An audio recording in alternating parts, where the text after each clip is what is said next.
Erokamano. Wood Chief, wadhi neno kidok ndhiwa mondo ilos gi jopiny ewi chike mag kata paro mag chike mag usuru midhi bed kichwalo e od bura. Nikech koro ero onge choko pach jopiny mondo mi olos chike makamagi.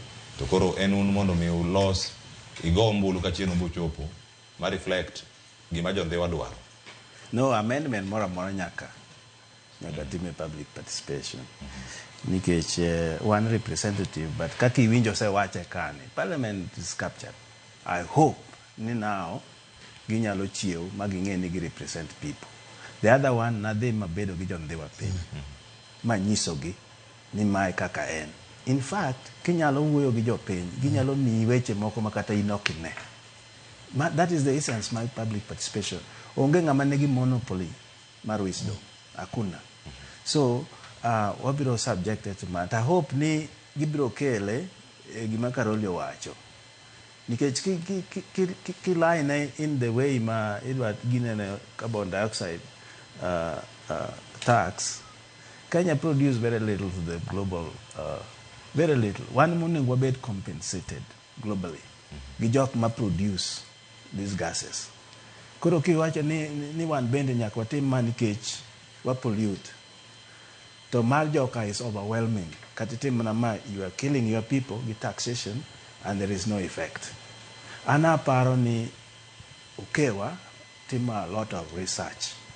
Mongini to gini kwa keto alternative.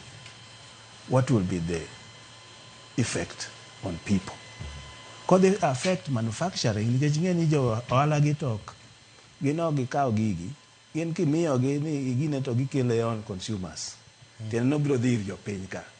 Kodi increase mano wadhi tamore. Nikech ng'eyo one ma represent people. Ma Karoli nyalo koni ji chandore sani ma kadidonj ma saboro tieno. Sa paga chiel there are issues. Kendo gin issues ma genuine ma ok nyal koni ng'ato ni ok nyal timo ma. No, people are suffering. Poverty is up on the roof.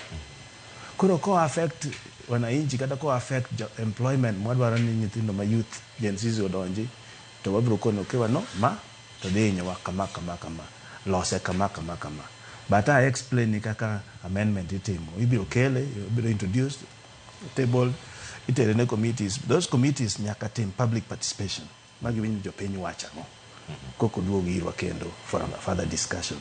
So to me, apparently wame CS Mbadi chance gimo paro okwange ahinya. We want to see the details.